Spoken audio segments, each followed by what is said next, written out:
Du coup, je vais pas faire vite. Voilà, je tenais à vous le dire. Je vais vraiment pas faire vite, j'ai plein de choses à dire. Et puis, de toute façon, t'es obligé d'écouter. Alors, c'est le moment où jamais. C'est pas grave, il y a le micro, tu pourras l'écouter encore vraiment très souvent. Euh,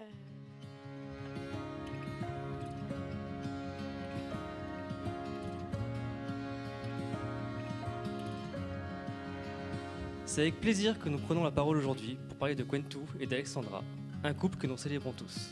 C'est la rencontre de deux histoires, de deux mondes qui ne décident de ne faire qu'un. Quentou, tu as toujours été un exemple pour nous. Tu as cette rare capacité de voir le meilleur chez les autres et de les faire ressortir le meilleur. Tu sais apporter l'amour et le soutien, mais tu es aussi une personne très généreuse.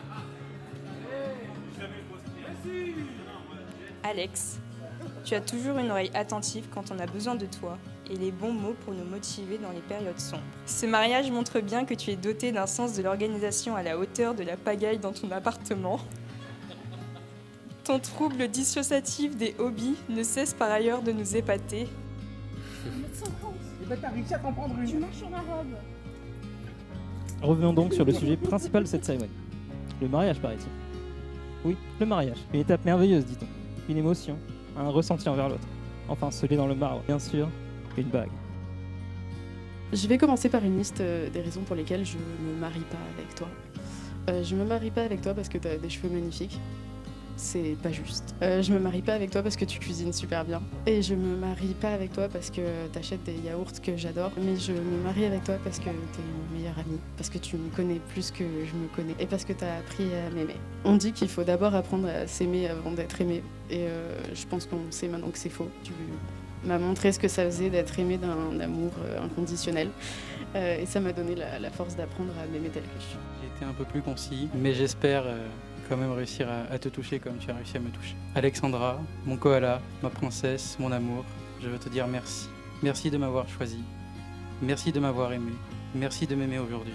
Merci de m'aimer demain et pour les années à venir. J'ai été chéri et aimé pendant ces 7 merveilleuses années et je te promets de continuer à te chérir et à t'aimer pour toutes les merveilleuses années à venir. Vous êtes désormais unis par les liens du mariage. Je pense parler au nom de tous en vous souhaitant un long et magnifique bonheur. Alors statistiquement, c'est pas fou. Il y a de grandes chances qu'on divorce. Mais concrètement, jusque-là, on a réussi à déjouer toutes les statistiques et de la meilleure des façons. On a fait un beau doigt d'honneur aux statistiques, hein, clairement. Donc je te propose qu'on continue à tester les statistiques au fil des années. Et comme le dit une vieille sorcière, tout le monde veut croire au destin, mais si on attendait tous une prophétie pour nous rendre spéciaux, on mourrait en espérant.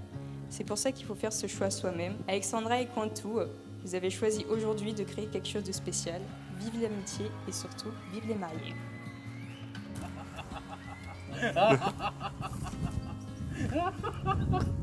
Là j'ai réussi mon jeu moi. Vas-y, ramène tout le monde.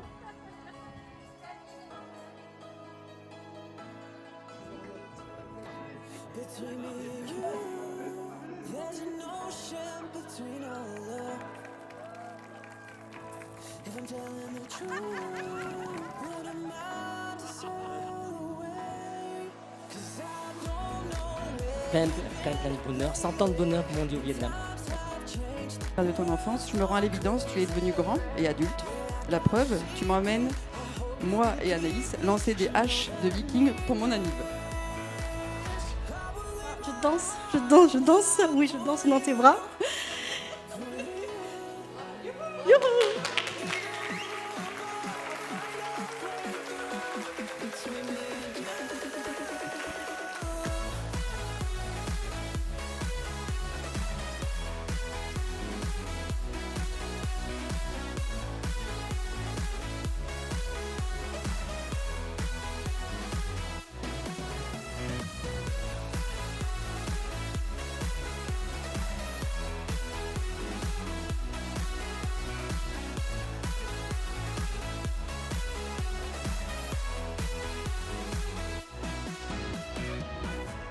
Je sais que notre vie sera pas parfaite et probablement catastrophique de temps en temps. Mais ça me va parce que je sais qu'elle sera aussi remplie de très bons souvenirs. Vous vous rendez compte de qui vous faites attendre? êtes ok? Pardon, excusez-moi, il fallait le faire, c'était Ma femme venait d'accoucher, donc elle était toute petite. Tout avait vu le sein de sa mère.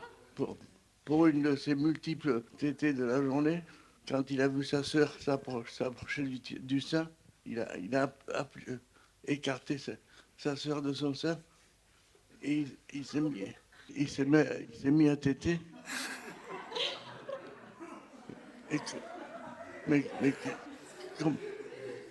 comme il n'avait plus l'habitude, il s'est mis étouffé. Il a pris sa sœur dans les bras, il a poussé la tête sur le sein et quand tout s'est arrêté de téter.